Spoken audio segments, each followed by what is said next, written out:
Hello दोस्तों, स्वागत है आप सभी का हमारे YouTube चैनल मैथ्स महा स्टेशन में। और ये आपका संख्या पद्धति यानी कि नंबर सिस्टम से रिलेटेड 5वां वीडियो है। इससे पहले हमने 4 वीडियोस अपलोड कर दिए हैं, उसका लिंक आपको डिस्क्रिप्शन बॉक्स में मिल जाएगा। अगर आपने नहीं देखा है तो वहां से जाकर आप पूरा वीडियोस देख सकते हैं। ठीक है, चलिए स्टार्ट करते हैं मेरे दोस्त। देखिए क्वेश्चन क्या कह रहा है आपका, उन दो क्रमागत सम संख्याओं का योग क्या होगा।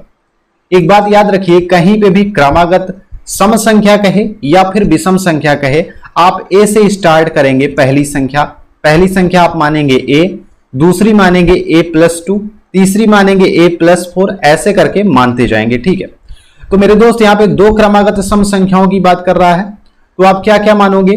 पहली संख्या तो आप मानोगे a और दूसरी संख्या मानोगे a+2। ठीक है, कह रहा है जिनके वर्गों का अंतर 84 है, उनका आपको क्या बताना है, योग पूछ रहा है। अब मेरे दोस्त बड़ी संख्या में से छोटी संख्या घटाओगे, यानी कि a+2 के स्क्वायर में से आप a² घटा दोगे तो कह रहा है 84 आ जाएगा। यही तो कह रहा है क्वेश्चन। अब यहां पर कौन सा फॉर्मूला लगाओगे, a+b का होल स्क्वायर वाला फॉर्मूला लगाओ। a² + b² + 2ab होता है, बचपन से ही पढ़ा है आपने, यही लगा देना है, कोई दिक्कत नहीं है। चलो लगा दो, यहां पे a ही है तो a² लिख दो और प्लस b क्या है, 2 है तो 2 का स्क्वायर 4 होता है, पता ही है आपको। प्लस लिखा 2 × 2 × a लिखो, यानी कि 4a आ गया, बराबर लिख दिया 84, सॉरी -a² बच गया, यहां पे लिखो -a², ये वाला -a² लिखा, बराबर करके लिखो 84। ठीक है, यहां पे देखो a² प्लस में है मेरे दोस्त, यहां पर माइनस में है, दोनों को काट दो, दोनों कट जाएगा। और यहां पर क्या लिखोगे, 4a बराबर आप लिख लो 84, और इधर 4 प्लस कर रहा था तो इधर जाएगा, क्या होगा, माइनस हो जाएगा 84 में से, यानी कि 4a बराबर क्या हुआ, 80 बचा। और a की वैल्यू क्या आ गई मेरे दोस्त, 80/4 यानी कि 20 आ गई। ठीक, इतना समझ गए। और कह क्या रहा है, योग पूछ रहा है, तो a अगर 20 है तो a+2 कितना हो जाएगा, ये 22 हो जाएगा। a+2 कितना हो जाएगा, 22 हो जाएगा। और योग पूछ रहा है तो 20 में 22 को जोड़ लो, कितना हो गया, 42 हो गया। आंसर कौन सा होगा, ऑप्शन डी। समझ गए। जब भी क्रमागत सम संख्या पूछे या विषम संख्या कहे, आप संख्याएं यही मानेंगे, a+2, आगे बढ़ते जाएंगे a+4, a+6। समझ रहे हैं। चलिए नहीं समझ पाए तो कोई दिक्कत नहीं है, नेक्स्ट क्वेश्चन देखते हैं मेरे दोस्त। दूसरा क्वेश्चन आपका कह रहा है सतत 5 सम संख्याओं का योग 180 है। क्या कह रहा है, 5 सम संख्याओं का योग 180 है। तो पहली तो आप जानते ही हैं a है, दूसरी a+2 है, तीसरी a+ क्या है, 4 है, चौथी क्या हो जाएगी, a+6 हो जाएगी, पांचवी हो जाएगी a+8, और बराबर करके लिखोगे 180। कोई दिक्कत, इन्हीं को जोड़ लेना है पहले, और a की वैल्यू आपकी निकल आएगी। यहां देखो 5 बार a है तो क्या हो गया, 5a हो गया, और इनको जोड़ लो, 2 और 4 और 6 और 8 को जोड़ लो, कितना हो गया, 20 हो गया मिलके, बराबर करके लिखो 180। यानी 5a की वैल्यू क्या हो गई, 180 - 20, 180 में से 20 घटाओगे तो कितना आया मेरे दोस्त, 160 आया।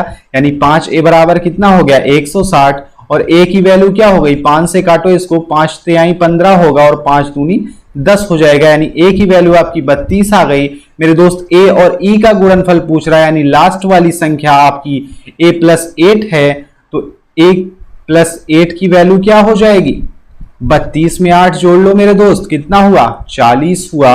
और कह रहा है गुणनफल क्या होगा, यानी कि 32 को आपको 40 से गुणा करना है, क्या हो जाएगा, 0 उतारा, 4 दूनी हुआ 8 और 4 तिहाई क्या हुआ, 12 हुआ। 1280 का सही जवाब है इस क्वेश्चन का। आसान है कि नहीं है, बिल्कुल आसानी से आप इन क्वेश्चंस को सॉल्व कर सकते हैं। चलिए नेक्स्ट देखिए, क्वेश्चन को बस आपको थोड़ा सा पढ़ना है और दिमाग नहीं लगाना है, बिल्कुल आसानी के साथ आप इन क्वेश्चंस को सॉल्व कर सकते हैं। क्या कह रहा है, सतत 4 सम संख्याओं का औसत मेरे दोस्त कह रहा है 27 है। औसत समझते हो ना, जितनी संख्याएं हो उतना भाग करना पड़ता है नीचे। देखो 4 सम संख्याएं कह रहा है, यानी कि 4 से नीचे भाग होगा।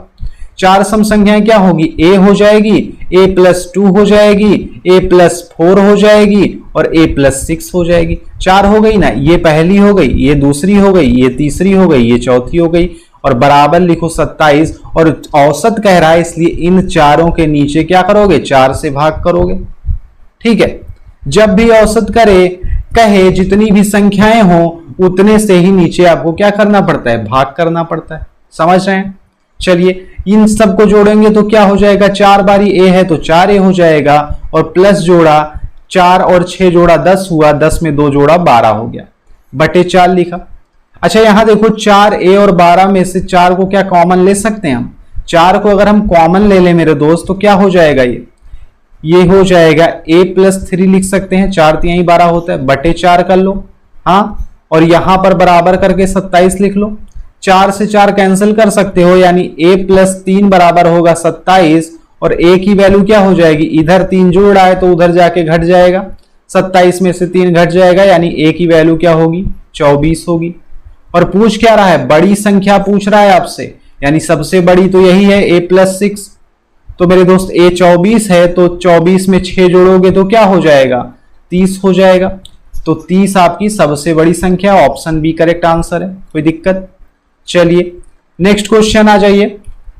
मेरे दोस्त कह रहा है दो सतत सम संख्याओं का गुणनफल 120 है, बड़ी संख्या क्या होगी। क्या कह रहा है, दो सतत सम संख्याओं का गुणनफल 120 है, यानी दो संख्याओं का गुणा हो रहा है तो 120 आ रहा है। तो पहली संख्या a है और दूसरी है a+2, यानी कि इन्हीं दोनों का गुणा हो रहा है तो आ रहा है 120, यही तो है।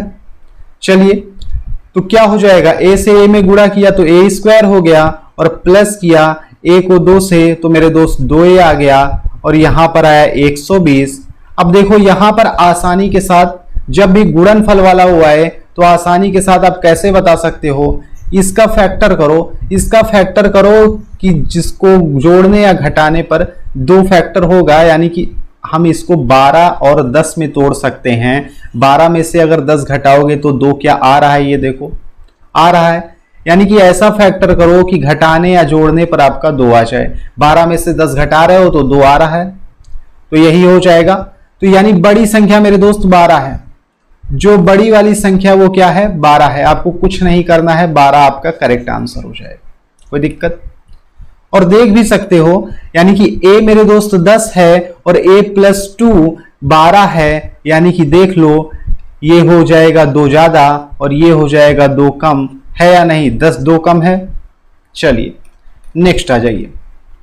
नेक्स्ट क्वेश्चन मेरे दोस्त क्या कह रहा है, सतत 4 विषम संख्याओं a b c d का औसत 24 है, b और d का गुणनफल क्या होगा।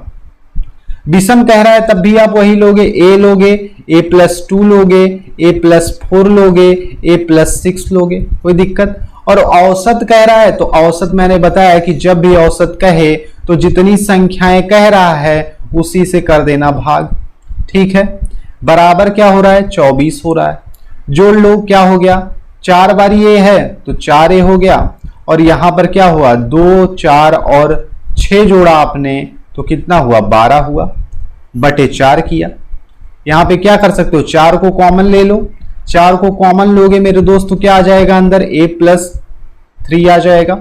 ठीक है, तो 4 को ले लिया कॉमन तो यहां अंदर आ गया a+3 और बटे में हुआ 4, 4 से 4 कैंसिल हो गया यानी a+3 यहां पर आया है, बराबर करके आपने 24 लिखा और 3 इधर जुड़ रहा है तो इधर क्या होगा, घट जाएगा। 24 में से 3 घटाओगे तो आंसर क्या आएगा, 21 आएगा।